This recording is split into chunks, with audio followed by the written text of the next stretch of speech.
잠자리는 모기한테 있어서는 그런 천적도 이런 천적이 없어요. 이 잠자리 유충의 잎을 가지고 에얼리언의 모티브가 된 거잖아요. 지금도 우리가 알게 모르게 하루에 100종 정도가 멸종한다고 그러잖아요. 근데 이게 다 인간의 간섭에 의해서 멸종되는 것들이 많아요. 정말 잔인하지 않아요? 나는 인간 너무 잔인하다 생각해. 나도 인간인 게 싫어. 차라리 공룡인 게 좋아.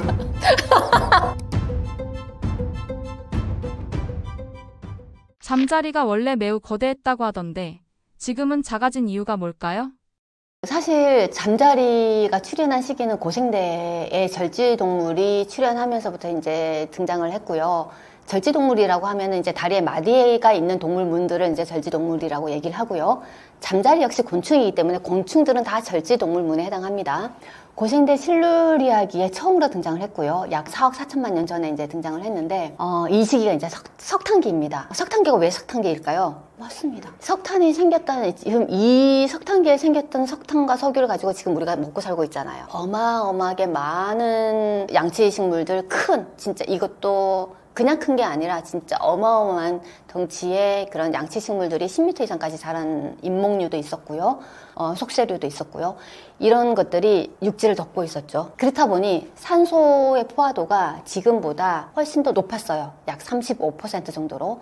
35% 정도의 산소의 포화도를 가지고 있다는 얘기는 곤충 같은 경우는 어떻게 호흡을 하냐면은 코가 있어서 호흡을 하는 게 아니에요. 들어서 아시겠지만은 배에 있는 기문이 있어요. 기문을 통해서 그 안에 있는 기관지들이 온몸을 이제 돌게끔 하는 그런 기관지를 통해서 산소를 받아들이고 호흡을 하는데, 곤충이 산소 포화도가 그렇게 높다 보니 곤충이 활용할 수 있는 산소의 양도 많아진 거예요. 그러다 보니 몸이 점점 커진 거죠. 그래서 모든 곤충이 다 그런 건 아니에요. 근데 유독 이런 이제 그 몸집이 커진 이제 동물들이 이제 나타난 게 거대 잠자리라고 불리우는 메가우라 같은 경우는 거의 날개 한쪽 길이만 35cm예요. 양쪽 길이를 합치니까 거의 70cm에 해당하는 거고, 그 다음에 그 몸통의 길이는 약 35cm 정도 해당하는데 무게가 무려 100에서 150g 정도 나갑니다. 이 정도 무게면은 정말 뭐 사실 어린 아이들이 간식으로 이제 뭐 하루 종일 먹어도 끝이 안 날 정도의 그런 무게를 가지고 있는 이 메게우라라고 하는 게 날아다녔어요. 날아다녔을 때 소리는 어땠을까요? 저는 그 생각이 막 드는 거예요. 얘가 실제로 우리가 지금 살고 있다면 우리가 드론을 띄우면 드론 날릴 때 소리가 나잖아요. 이것보다 큰 날개 소리가 나지 않았을까? 라는 상상도 해봤어요. 엄청 크기 때문에 이 날개짓 할 때. 그리고 이 잠자리의 날개는 되게 특이한 게 다른 곤충들은 앞뒤 날개들이 다 붙어 있어요. 그래서 이제 이렇게 팔랑팔랑 이렇게 나는데 얘는 네 개가 다 제각각입니다. 정말 헬리콥터처럼 날 수 있는 거죠. 그래서 되게 신기한 거대 잠자리이고, 눈을 한번 보시면은 얼굴 면적의 눈이 거의 반 이상을 차지하고 있습니다. 눈은 겹눈이에요. 겹눈이 뭐냐면은 우리 사람은 그냥 이렇게 보면은 이게 한 화면에 보이잖아요. 얘네들은 작은 그 모자이크 같은 눈이에요. 그러니까 작은 것들이 모여서 하나의 큰 형상을 만드는 거죠. 모자이크 같은 눈을 가지고 있는 그런 겹눈을 갖고 있었고, 이 눈은 360도를 다 볼 수 있어요. 자, 이런 얘가 육식입니다. 어떨까요? 이런 얘가 육식이면 밑에 360도를 보고 날개는 제각각이 다 날 수 있는 이런 애가 사냥을 한다면 정말 백발백중일 것이고, 얘를 피할 수 있는 동물들은 없을 것이라 생각해요. 얘가 먹을 수 있는 항도 내에서는. 예, 그 정도로 강력한 애였고, 또 얘랑 같이 나오는 애가 이제 아르트로플레우라고 하는 노래기 종입니다. 어떻게 보면 정말 징그럽게 생겼어요. 얘는 저는 그 모습, 그러니까 그려져 있는 상상도를 처음 접한 게 아니라 발자국 화석으로 처음 접했었어요. 이게 뭐지? 그러니까 그 제가 뭔가를 서치를 하다 보니 이상한 발자국 화석이 발굴이 됐다는 거예요. 근데 발자국 같지가 않은 거야. 제가 알고 있는 그런 이래 두 발을 걷는 아니면 네 발로 걷는 그런 동물의 발자국이 아닌 거예요. 뭐가 되게 켜켜이 뭐가 쌓여 있는데 사람이 가운데 앉아있는데 엄청 큰 거예요. 이게 길이도 엄청 크고. 그래서 얘 그리고 나서 계속 찾아봤더니 얘가 석탄계에 살았었던 절지동물이라는 거예요. 노래기의 일종인. 그래서 몸 길이가 거의 2m. 지금 노래기는 한 지네를 생각하시면 되는데, 노래기 지네 10cm, 15cm, 길면 20cm예요. 근데 이런 애가 2m래요. 다리는 얼마나 많겠어요. 그 마디마다 다리가 다 나왔는데. 그런 애들이 그 폭은 55cm의 폭에 몸무게는 50kg입니다. 일반적인 좀 하면은 성인 여자의 몸무게 정도를 갖고 있는 애가 다녔었던 거예요. 근데 얘는 다행히 초식이었어요. 다행이죠, 정말. 네, 그래서 이런 애들이 이제 살아남았었던 게 그 석탄기에 살았었던 얘고요. 몸집이 그렇게 커질 수 있는 이유는 산소 포화도가 높았기 때문에, 그리고 이걸 충분히 활용할 수 있었기 때문에 몸집이 그렇게 커졌다라고 이야기할 수 있습니다. 사람들은 참 인간 중심적인 생각을 해요. 모든 동물들은 오래 살면 진화를 하거나 퇴화를 하거나 다른 모습이 될 거라고 얘기를 하는데, 실제 그렇지 않은 동물들이 더 많습니다. 예. 잠자리 또한 마찬가지예요. 잠자리가 이제 거대한 잠자리에서 이제 소형화가 됐죠. 소형화가 될 수밖에 없었던 이유는 아까 제가 말씀드렸잖아요. 산소 포화도가 그때는 35%였고 지금 20% 정도예요. 그러니까 산소를 활용할 수 있는 그런 몸 상태가 아니었던 거죠. 그래서 이제 크기가 줄어들 수밖에 없었죠. 지금의 모습으로. 이런 동물들을 우리는 살아있는 화석이라고 부릅니다. 네, 정말 오랜 기간 동안 살고 있었기 때문에. 그럼 우리 주변에 살아있는 화석이 얘 하나일까요? 아니죠. 모기, 파리, 바퀴벌레 이런 애들은 거의 살아있는 화석이라고 생각하시면 되고, 또 하나 정말 얘는 멸종했어. 근데 최근에 발굴이 됐어 하는 애가, 물고기 중에 하나가 실러캔스입니다. 이 실러캔스는 정말 이제 학자들이 얘는 멸종한 종이야, 고생대에 살다가 그냥 딱 없어졌어 라고 했는데, 1923년도에 남아프리카에서 어부에 우연찮게 한 개체가 발굴됐어요. 근데 그때 학자들이 그냥 비슷한 종이지, 우연이지, 아예 아닐 거야 라고 넘어갔는데, 1997년도에 두 번째 실러캔스 화석이 또 발굴이 된 거예요. 얘 멸종했는데 진짜 살아있네? 봤더니 정말 인도네시아 해역에서 살고 있는 실러캔스들이 이제 그 위치를 알았으니 학자들이 들어가서 연구를 했겠죠. 얘는 멸종하지 않았네 라고 이야기를 하고 있습니다. 근데 얘도 고생대부터 지금까지 얼마나 오랜 기간을 살았어요. 그죠? 모습이 변했을까요? 화석이 있으니 충분히 볼 수 있어요. 비교를 할 수 있어요. 지금의 살아있는 이 낚시한 이 실러캔스와 그때 고생대 화석하고 비교를 해봤더니 정말 바뀐 게 없습니다. 왜 모습이 바뀌지 않았을까요? 내 모습 그대로 살아가는데 나는 바뀔 이유가 하나도 없어. 그럼 내가 왜 바뀌어야 돼? 그리고 내가 살고 있는 이 환경에 변화가 없어요. 이 환경이 변화가 없는 내가 왜 바뀌어야 되겠습니까? 아주 최적의 몸의 구조와 최적의 환경에서 사는데 바뀔 이유가 없는 거죠. 네. 그렇다면 지금 우리 인간 같은 경우는 어떨까요? 정말 오래 살 수 있는 이제 그렇게 됐어요. 그럼 인간의 모습이 진화를 할까요? 그렇게 되기 위해서는 또 하나의 유전적 변화가 이제 발생을 해야 되겠죠. 그래야지만 머리가 커진다, 손가락이 길어진다 이런 이야기는 환경적으로 어떠한 변화가 생겼다는 얘기입니다. 그러니 그 환경에 적응하기 위해서 동물들 대부분의 적응 방산이라고 얘기해요.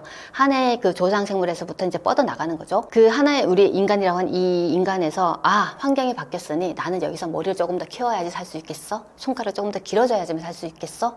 라는 환경이 조성이 되면 그렇게 저는 변화할 것이라고 생각합니다. 고사리도 살아있는 화석입니다. 정말 제일 오래된 식물 중에 하나이지 않을까 싶습니다. 우리가 먹는 고사리뿐만 아니라 사실 종자고사리, 나무고사리 엄청 많았죠. 그러니까 종자고사리는 멸종하고 없어진 종이에요. 종자란 말은 암구루와 수구루가 따로 있는 글로스프테리스 같은 애들을 말하는데, 얘는 고생대를 지나오면서 멸종을 했어요. 근데 정말 웃긴 게 뭐냐면은 같은 시기에 종자고사리와 나무고사리가 있었어요. 나무고사리는 정말 나무에서 고사리가 나는 나무고사리예요, 말 그대로. 같은 시기에 살았었습니다. 근데 한번 보세요. 종자는 멸종했어요. 하지만 나무고사리는 살아남았습니다. 뭘까요? 이유가. 이 종자고사리는 자기가 어떻게든 살아남기 위해서 암구루와 수구루를 따로 가지고 있는 개체로 이제 막 분할을 했던 거죠. 근데 나무고사리는 말 그대로 그냥 아주 단순해요. 고사리는 포자 번식이잖아요. 포자를 하나 맺혀서 그냥 떨어뜨리는, 그리고 단지 크기만 키웠어. 아주 단순해요.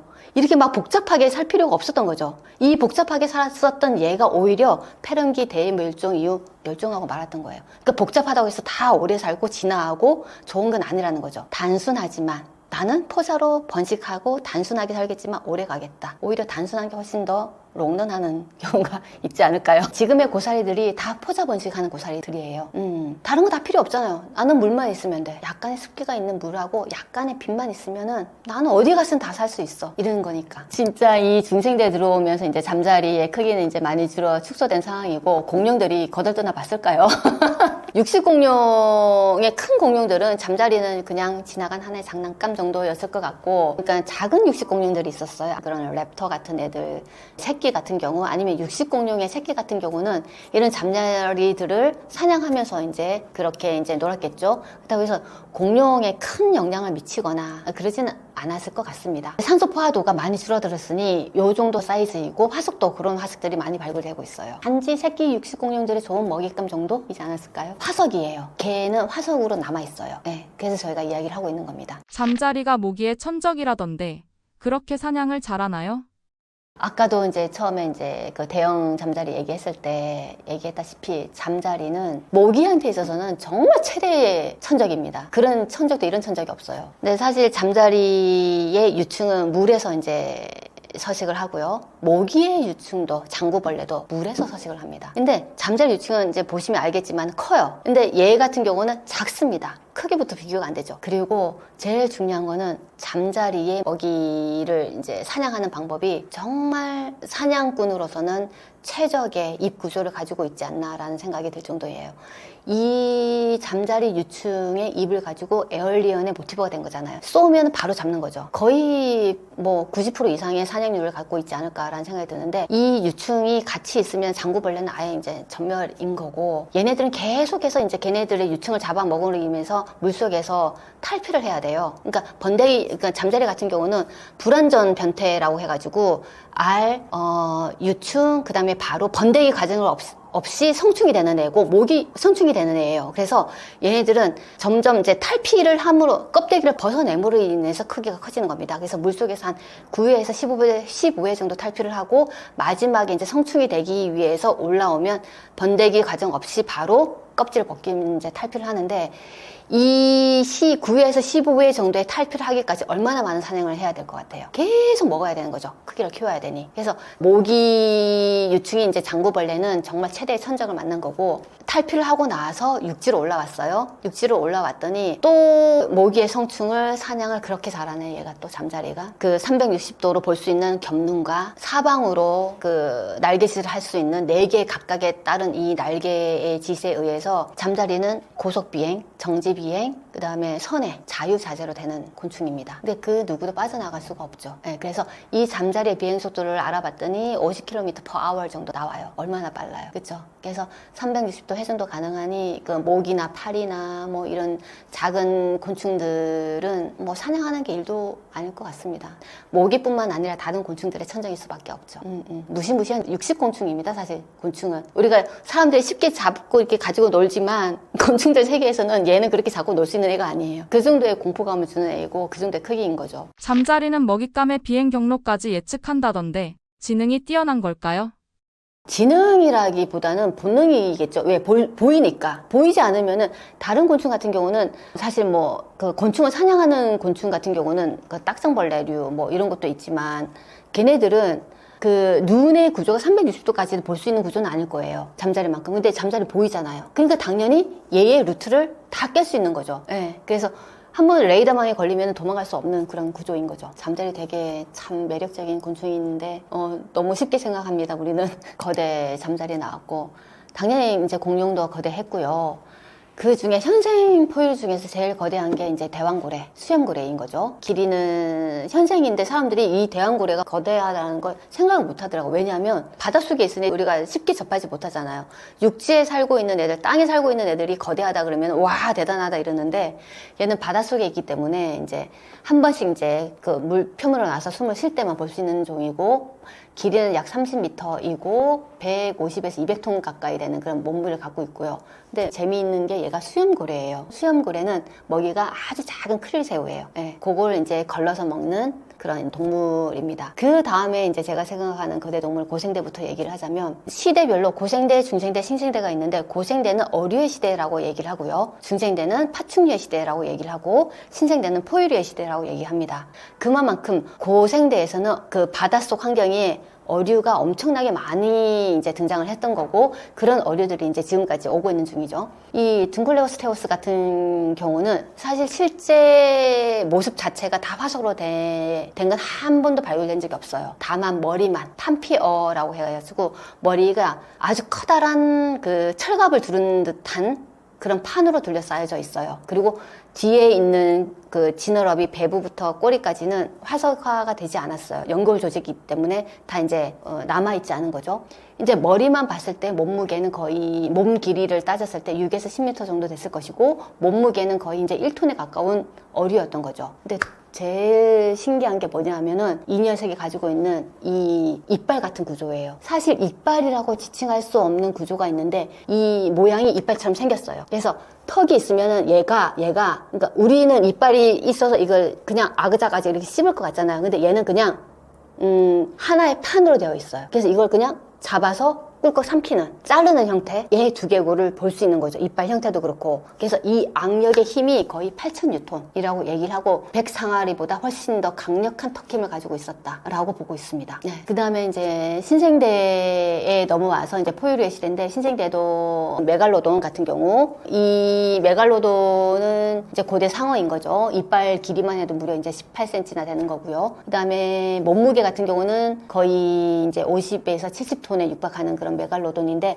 얘도 턱에 그 벌릴 수 있는 그 반경이 한 3m 정도까지는 턱을 벌릴 수 있대요. 그러면 사냥하는 그 대상이 어느 누가 될지는 모르겠지만 어찌됐든 노렸다 하면 무조건 다 사냥이 가능한 100% 사냥할 수 있는 그런 구조를 가지고 있는 거고, 그 다음에 신생대에 또 공포새라는 게 있었습니다. 공포새 같은 경우는 지금 멸종하고 없어졌는데, 그 새 중에서 가장 큰, 지금의 타조보다 훨씬 더 큰, 몸 길이는 1에서 3m고 몸무게는 10에서 100km 정도 달하는 거고, 날지는 못했지만 최대 이제 달리는 속도가 50km 정도였을 것이다 라고 이야기를 하고 있습니다. 그 다음에 나오는 게 이제 우리가 흔히 맘모스 이야기를 하죠. 근데 맘모스가 아니고, 맘모스는 이제 일본식 발음이고 매머드가 있습니다. 매머드 같은 경우는 이제 그 우리가 그 빙하 시대에 살았었던 그런 동물인데, 코끼리랑 너무 흡사하게 생겼어요 얘기해요. 그죠? 그래서 사실 코끼리와 사촌지간이에요. 유전적으로 봤을 때. 얘 같은 경우는 인류가 탄생한 이후에 같이 공존해서 살았던 애입니다. 최소 이제 10,000년 전까지 살았기 때문에. 그래서 학자들은 이제 그런 흔적들로 남아 있어요. 그러니까 매머드의 상아를 가지고, 엄니 아시죠? 이 큰 이 상아가 이제 앞니빨이 자라서 된 게 상아거든요. 공식적인 명칭으로는 엄니라고 이야기를 합니다. 이 엄니로 움집을 지었다. 움집을 지은 것들이 곳곳에 남아 있고, 그 다음에 장신구를 했었고, 그 다음에 이제 가죽으로 옷을 해 입고, 가죽으로 이제 그런 여러 가지 생활을 했었다라는 것들이 아직까지 남아 있는데, 혹자들은 이런 얘기를 해요. 인류가 등장하고 그 다음에 매머드의 개체수가 점점 줄어들었어. 그러면 이게 인류 때문에 매머드가 멸종한 거 아니야? 라는 얘기를 하는 학자들도 있어요. 하지만 이제 그것과 맞물려서 이제 빙하 시대를 지나면서 자연적인 환경, 그러니까 이때도 이제 급격한 환경 변화 때문에 매머드는 멸종했다라고 이제 결론을 내리고 있는데, 이런 인류가 등장함으로 인해서 개체수가 준 경우가 이 매머드뿐만 아니고, 그러니까 최근에 또 하나의 그런, 지금도 많이 발생하지만 또 하나가 뭐가 있었냐면은 뉴질랜드에 모아새라고 하는 새가 있었어요. 이 뉴질랜드라고 하는 섬은 처음에 1500년 전까지만 해도 이제 사람이 없었는데, 마오리족이라고 하는 그러니까 원시 부족이 들어감으로 인해서 이 모아새들이 그 원시 부족에 의해서 사냥당한 거예요. 실제로 인류에 의해서 멸종된 최초의 새입니다. 네. 근데 이 모아새가 제가 이건 지나가면서 들은 얘기인데, 이 모아새가 사람을 처음 보니 적대시하지 않은 거예요. 호기심이 있었던 거죠. 그래서 사람이 살았던 곳을 계속 근처에서 얼쩡대니 사람들은 사냥해서 그냥 먹어버린 거죠. 계속. 네. 그래서 이제 멸종한 최초의 이제 소새인 거고, 다시 이제 신생대로 돌아와서 글립토돈이라고 혹시 들어보셨어요? 글립토돈 같은 경우는 아로마딜로랑 엄청 유사하게 생겼어요. 아로마딜로의 확대판? 라고 생각하시면 돼요. 이제 몸 길이는 거의 3.3m고 몸 높이는 1.5m. 그러니까 3.3이 1.5m의 몸밑을 가지고 있는 아로마딜로라고 생각하시면 돼요. 엄청나게 크죠. 근데 이 등 껍데기가 거북이가 가지고 있는 껍데기보다 훨씬 더 커요. 정말 무슨 대형 단지를 씌워 놓은 것 마냥. 근데 제가 이걸 화석으로 처음 이제 봤을 때, 야, 이렇게 크고 두꺼운 걸 이게 이고지고 살 수 있나? 무겁지 않나? 라는 생각을 가지고 제가 박물관에 근무했을 때 그런 그 글립토돈의 그 껍데기 조각이 있어서 그걸 한번 들어봤어요. 어땠을 것 같아요? 너무 가벼운 거예요. 진짜 종이짝 같은 거예요. 이게 두께도 거의 한 3-4cm 정도 되고, 근데 요 정도밖에 안 됐는데 이거 어떻게 들지 했는데 이렇게 들리는 거예요. 그래서 이러니까 이렇게 큰 걸 이고 사는구나 라는 생각이 들더라고요. 그래서 이 글립토돈도 정말 대형 초식 동물이지만 그 대형동물 중에 하나에 들어가지 않을까라는 생각을 해보았습니다. 근데 제가 지금은 엄니가 있는 코끼리가 네네, 상아. 있긴 하죠. 예, 아프리카 코끼리 있죠. 있죠. 예.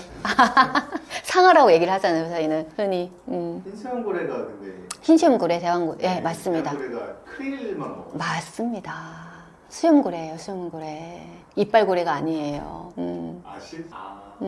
이빨고래 또 따로 있잖아요, 그렇죠? 그래서 어떻게 그쪽 그래. 초식이라고 해야 되나요? 초식은 아니지만, 되게 그쵸. 되게 귀여운 작은 애들을 갖다가 그걸 얼마나 먹을까요, 하루에? 되게 하루 종일 입 벌리고 그렇죠. 둔클레오테우스하고 글립토도는 한번 정말 보시면은, 예. 다른 데서는 다른 이야기를 많이 하는데 왜 이 이야기는 안 할까? 저는 그런 의구심을 가지고 있었어요. 왜 얘네들은 얘기를 안 하지? 좀 자세한 설명 좀 자세하네요. 예. 공포새는 약간 타조. 타조가 네, 맞아요. 아까 말씀드렸던 모아새 역시 타조의 직계 후손은 아니지만 타조와 비슷한. 거대 동물들의 후손으로 추정되는 동물도 있을까요?